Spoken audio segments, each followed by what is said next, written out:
Gave it our best college try. My apologies, we had some video for you that we'll share online. We were going to play it for you today, but obviously we're having some technical difficulties. My name is Paul Penzone. I'm the sheriff of Maricopa County in Arizona. We're just going to give you an update on a story of interest, not just here in Arizona, but I know across the nation. Just after midnight last night, Maricopa County Sheriff's Office deputies booked Lori Vallow into our ITR facility. One count of first-degree murder, one count of premeditated first-degree murder. She was extradited from Pocatello, Idaho, where she was already in their Department of Corrections there in custody at one of the prisons. We sent 4 deputies there by car. Normally we would fly, our extradition team would fly to pick it up, but because of weather conditions, we felt that it was more predictable and more within our control that if we were going to transport her that we wouldn't have to deal with any kind of weather conditions or air travel challenges. So our deputies left on the 27th for Idaho, arrived there, stayed for a day to prepare, and brought her back. We sent 2 extradition deputies, a supervisor, and 1 deputy from our K-9 division, but it's just because she's a female deputy. We want to make sure there was a female accompanying suspect Vallow in her travel back. It was about an 18-hour trip.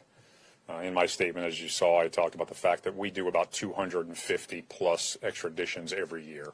So this is not new for them. The uniqueness or maybe the circumstances involved in this particular case are very high profile and much to the interest of our local and national audience.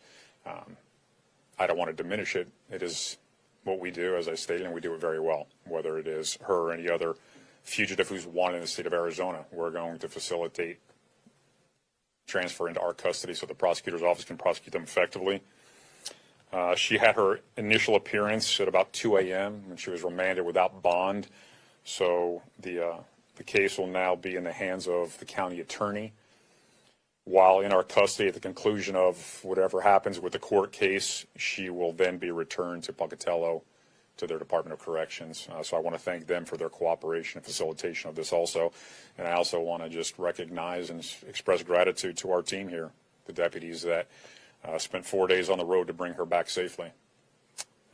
We do have a really, really good video for you, which I can't show you right now, but we'll get it to you of bringing her into the jail where you get a good look at the process, the initial process of her custody.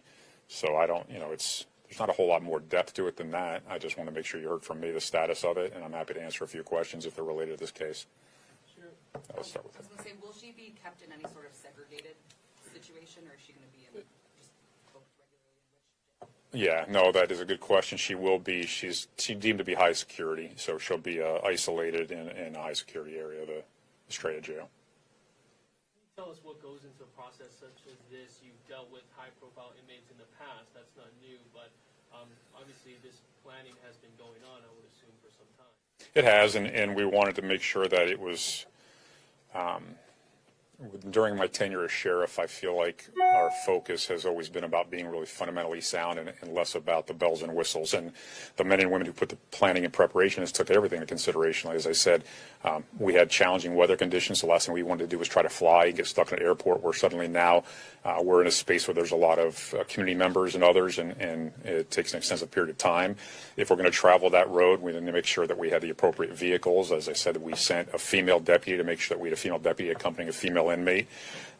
We sent those from our FATE detail, and extraditions facilitated this because we're the best at managing any kind of transfer of custody or apprehension of those deemed to be dangerous. And make no mistake about it, sometimes I think we look at a person and judge them by appearance, and we go, well, this is a relatively moderate-sized female. What kind of a threat can she be?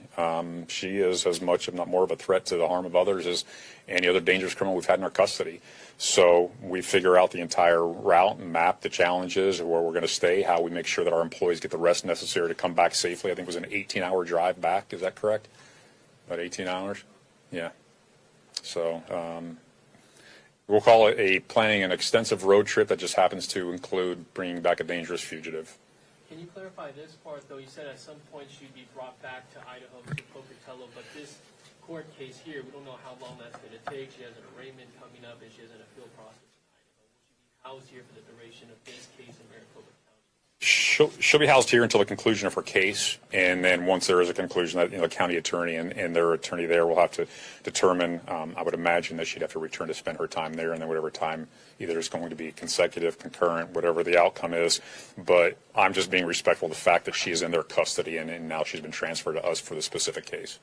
I know initially. Let me just check the rest of the room before I come back to you. Anybody got questions left? Hey, Rick, how are you, buddy? Go ahead. Sorry. No, it's okay. I I understand. I have two, but what was her demeanor like during this process? I understand that she was very sociable the entire trip. Talked quite a bit. About what? Oh, that's between the deputies, the courts, and the prosecutor, apparently. I don't know that she gave any specific statements related to the investigation, but I just know that they said she was very chatty. And I'll just add to that, I know initially maybe there weren't plans to extradite her until after the appeal process in Idaho was concluded. Why did that change? Yeah, I'm not sure. That's something probably I'm sure maybe Rachel Mitchell can answer to the county attorney. She would know more about the specifics on any court-related elements. So with that said, who ultimately makes the call? Is it between MCAO and then you, and the green light is given, and then you say, okay, here we go, you guys ready for the trip that we planned? Idaho involved in that? Like, who ultimately makes that call? Because this kind of happened pretty quickly. No, not so much. We just kept it under wraps because we didn't want to. I don't like to talk about things until we execute on them and carry out our duties. So the legal sides of the extradition relative to their willingness to allow us to take custody of her here and hold her for trial here, that takes place at the prosecutorial level. Once there's a green light that she is going to be available for us to extradite here to Arizona, then we take it from there and do all the planning and handle all the operations. Was it you said it was an 18-hour drive back. Was it nonstop? Did you guys have to stop anywhere to rest, or just kind of what is that like when you have to drive someone like this across the country? Well, I just know on drives that long, it's usually my family saying, "Are we there yet? Are we there yet?" But it's just I stop for gas, stop for food, stop for rest stops, and make sure that we're being accommodating to the needs of the inmate. But get here as quickly as you can, without it being a danger to. As I said, we had 4 deputies, so I'm going to presume that they took turns driving, or if not, that they took time to rest, but they got back safely. And there was no issues along the way? No. At rest stop? No.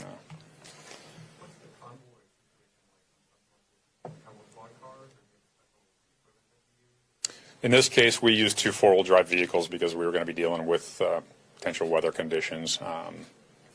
Not much more complicated than that. For security staff? 4. And I know we can't see the video, but we'll watch it later. Can you expand more what we'll see in the video when we do? Yeah, I think you guys use the term perp walk. It's just her coming into the back parking lot of the ITR, being brought into the facility, a short, exposure to the search process, transfer her into the jail clothing, and then at that point she just goes into a cell waiting on her initial appearance. So it just gives you exposure to our team bringing her into the jail and getting a good look at this fugitive who's now in the custody of Maricopa County Sheriff's Office. Any idea how much it costs to extradite her? No, but I can get you that number. That's a good question. It's not cheap, but it's obviously money well spent. Obviously, there was families that were impacted here. Yeah. Just what would you like to say to the families that were impacted here now, knowing that there's at least one step closer to closure in this case? Yeah, I think it's a great question. When I spent a lot of time working with victims, as you guys know, when I was by former agency. All that matters is, I pray for them, that their hearts will find a way to heal as best you can with significant loss like this.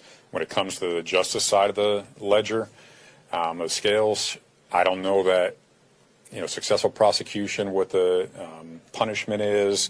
I don't think there's anything that occurs in that space that really fills that void, and I don't know that. I'm sure some family members feel passionate about it. Others just kind of want to have their own path to overcoming this. So for me, just from one human to another, my heart breaks for them. Anybody who suffered loss at the hands of an evil person like this, and I pray that they'll find peace. Was there a time that the Sheriff's Department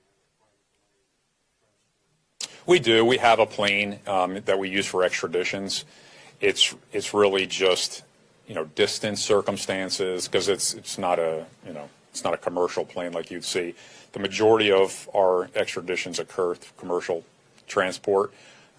But again, now you're dealing with circumstances where you're going to be in an environment with a lot of other people who are just community members and unaware of the circumstances, so it enhances the danger slightly.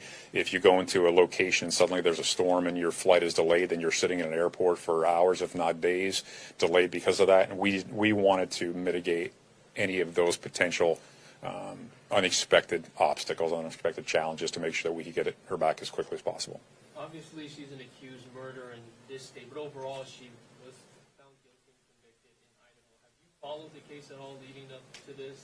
I don't, no. I mean, I'm familiar as much as you guys have reported, and my team has briefed me, and it's not because I'm not interested, but I have a lot of other things that are pressing, timely, and specific to this organization that I focus on. So I know the devastation that's been left in the trail. I know the importance of making sure that this office handles our business professionally and efficiently. And, you know, just to give you some context, as I said, 250 plus of these transfers a year that our extraditions team does. And our FATE team, who participated, they're approaching 1,000 arrests of fugitives that are extremely dangerous, and many of which, if I threw out some names, you wouldn't even know who they were, but they're getting them off the streets, made the community a safer place. All right, listen. Estrella right now. Yeah, is she at Estrella? Is that where we got her? Yeah, that's our jail for female inmates, so she'll be housed there. We will get you the video immediately as soon as you leave here. Just clarify the charges too. I think the courts have two different counts of conspiracy to commit murder. And Yeah, on the booking sheet, what I have is murder in the first degree, and then murder first degree premeditated. The conspiracy element is more of like a, I'm trying to think of the correct term, but just, you know, it has to do with the process on how it was played out with others and everything. But at the end of the day, she's in for 2 counts of first degree murder, 1 premeditated. Yeah. I also just have a quick question. Is that pretty typical? Hiding over there on me. trying to become invisible. But, Sure. How common is that to kind of opt for the drive? I know you said whether by the main role, but any sort of high-profile cases, is that more common? Not language around? I wouldn't say that it's uncommon. It's not something that happens frequently, but it's remove the name, remove the circumstances, with the exception of it is a person wanted for a violent crime. Anytime we have that kind of heightened threat because of the danger of the other members of the community, then we're going to look at all these other factors that could impede or delay our travel. And if we feel like those things outweigh the benefit of getting in a car and driving, even though it's inconvenient, then we're going to get in a car and drive and do whatever's necessary to keep people safe. So it wasn't just so much her, it was all the circumstances involved. Yeah. All right, again, I apologize for the technical difficulties. I appreciate your guys' time. Gratitude to our office and the men and women who do exceptional work every day. God bless.